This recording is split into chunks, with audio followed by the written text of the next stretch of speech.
Maka pendeta ini tahu Bahira. Dia bilang, hai anak kecil, saya akan bertanya kepadamu atas nama Lat dan Uzza. Ini semua anak kecil sampai orang tua di Mekah tahu nama ini. Dan mereka ketakutan kalau dengar nama ini. Apa jawaban Nabi SAW waktu itu umur 12 tahun? Masih kecil, kalau kita sekarang masih SD.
Di umur 12 tahun, pernah satu waktu Abu Talib ini mau ke negeri Syam, urusan dagang. Pertama kalinya Nabi SAW, biasanya Nabi ini selalu pemalu, nggak banyak minta dan nuntut ke pamannya. Khusus pada saat itu Nabi SAW bergantung di bajunya Abu Talib, nggak mau lepasin. Pokoknya dia mau ikut. Abu Talib heran, nggak pernah Nabi SAW berperilaku begini. Musyawarah sama istrinya, nggak pernah Muhammad begini. Kenapa seperti ini? Pasti ada sesuatu gitu. Maka setelah musyawarah kayaknya dibawa aja deh. Dibawalah ke negeri Syam.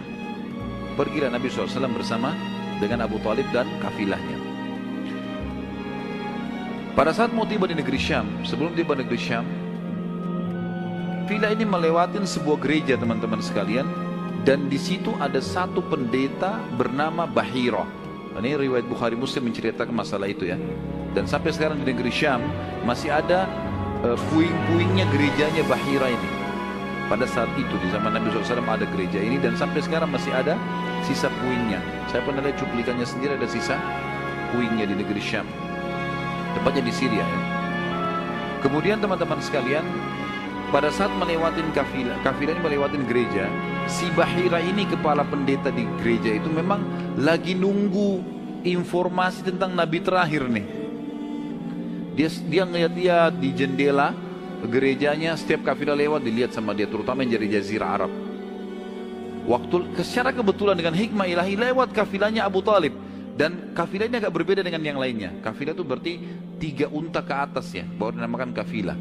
3 ekor unta ke atas baru dinamakan kafilah. Setiap waktu lewat kafilah Abu Talib ini, ada awan yang menaunginya. Beda dengan kafilah lain, padahal lagi terik matahari. Dan tidak sengaja kafilah Abu Talib istirahat di sebelah gereja dan ada pohon-pohon kurma yang berderet, itu semuanya seperti menundukkan daun-daunnya ke kafilah itu. Pendeta ini perhatikan, kafilah tanya ini, kirim satu orang, tanya mereka kafilah dari mana nih? Jawabannya dari Jazirah Arab. Dari mana? Dari kota Mekah.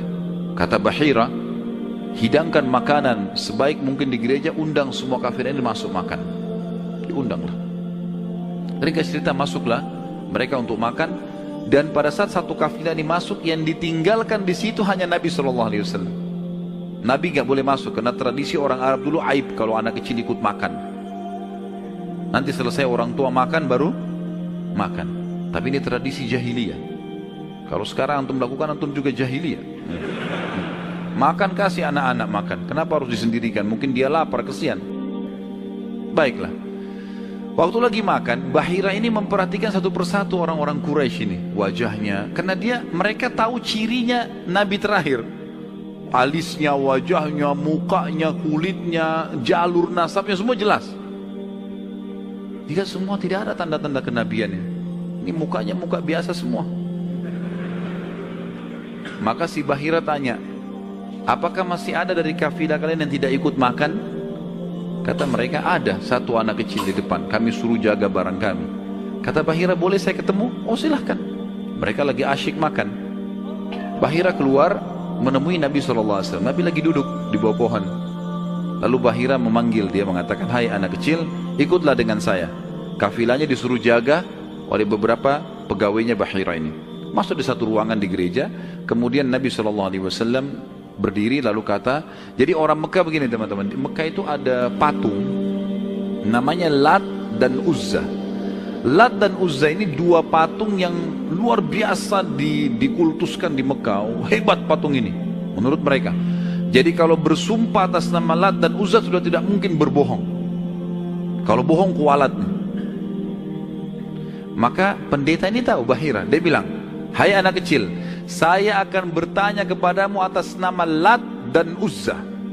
Ini semua anak kecil sampai orang tua di Mekah tahu nama ini. Dan mereka ketakutan kalau dengar nama ini. Apa jawaban Nabi SAW waktu itu? Umur 12 tahun. Masih kecil, kalau kita sekarang masih SD. Maka beliau mengatakan, jangan engkau sebutkan dua nama berhala itu karena aku membencinya. Aku tidak suka dengan patung itu. Penasaran Bahir. Diperhatikan wajahnya, alisnya, matanya Nabi SAW. Perlu teman-teman tahu ya, ciri fisik Nabi SAW itu luar biasa. Tersebutkan secara rinci di Taurat dan Injil. Allah mengatakan dalam Al-Quran, A'udzubillahi minasyaitonirrajim, ya'rifunahu kama ya'rifuna abna'ahum. Orang-orang ahli kitab, terutama Yahudi dan Nasrani ini, maksudnya orang Yahudi dan Nasrani, betul-betul mengetahui Muhammad SAW sebagaimana mereka mengenal anak-anaknya. Karena terinci. Disebutkan dalam hadis, alis Nabi SAW seperti busur panah yang lebar, berwarna hitam dan tebal. Bola mata beliau SAW besar, kelopaknya, dan dipenuhi dengan bulu mata yang lebat. Bola matanya putihnya putih bersih, hitamnya hitam pekat. Hidungnya yang mancung, bibir, dahi dan pipi yang setara dengan wajah, tidak oval dan juga tidak bulat, gitu kan. Kulitnya sangat putih sampai Nabi SAW pipinya kemerah-merahan. Jadi sangat tampan, luar biasa. Sampai ahli hadis mengatakan, kalau Yusuf alaihissalam diberikan sepertiga gagahan dunia, maka Nabi SAW memberikan seluruh kegagahan dunia. Tidak pernah ada orang melihat Nabi SAW tidak suka. Manusia terbaik, pilihan, paling sempurna nasabnya, paling sempurna ilmunya, fisiknya, segala-galanya. Bahira memperhatikan Nabi SAW, ini semua ciri yang disebutkan dalam Injil ada. Dia masih bimbang, dia ingin buktikan satu hal. Apa itu? Dalam Taurat dan Injil juga disebutkan Nabi, setiap Nabi itu punya tanda kenabian. Apa tanda kenabian teman-teman sekalian? Sebuah daging yang menggumpal di pundak sebelah kanan. Dan daging itu berwarna merah kehitam-hitaman dan dimiliki memiliki bulu yang lebat. Maka Bahira berkata, hai anak kecil, apa kau izinkan saya untuk melihat punggungmu? Dia mengatakan, iya silakan. Dibukalah oleh Nabi SAW. Begitu dia lihat tanda itu, lalu Bahira menciumnya dan mengatakan, kaulah orangnya. Tapi garis bawah satu hal ya, tanda ini tanda kenabian. Sudah selesai dengan Nabi Muhammad SAW.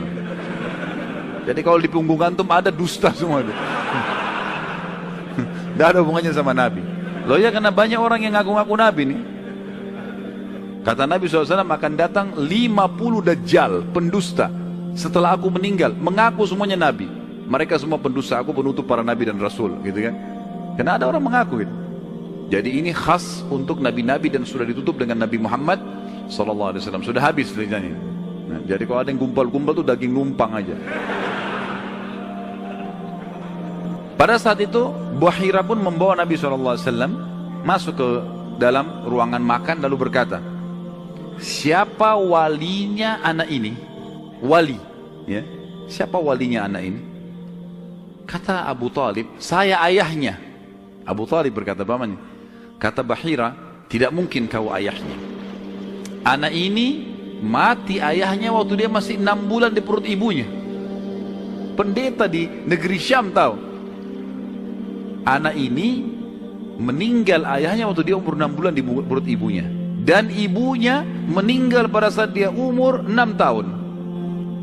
Serta dia dibina dan dididik. Dibina itu maksudnya dikasih, kalau bahasa Arab itu bina itu berarti seperti bangunan itu dibanguni, dididik, dibesarkan dan seterusnya oleh kakeknya sampai umur 8 tahun. Dan kalau kau benar kerabatnya, kau adalah pamannya. Abu Talib kaget, dari mana anda tahu semua itu? Benar. Dia bilang, kami temukan dalam kitab kami. Ketahuilah, keponakan kau ini adalah nabi terakhir yang sedang ditunggu oleh orang-orang. Dan kalau orang Yahudi tahu dia dari turunan Arab, maka pasti mereka akan membunuhnya sebagaimana mereka berusaha membunuh Isa alaihissalam. Kalau mereka tidak suka, mereka tolak. Maka jangan bawa ke negeri Syam, bawa pulang ke Mekah segera. Akhirnya dibawa pulanglah Nabi SAW ke Mekah pada saat itu.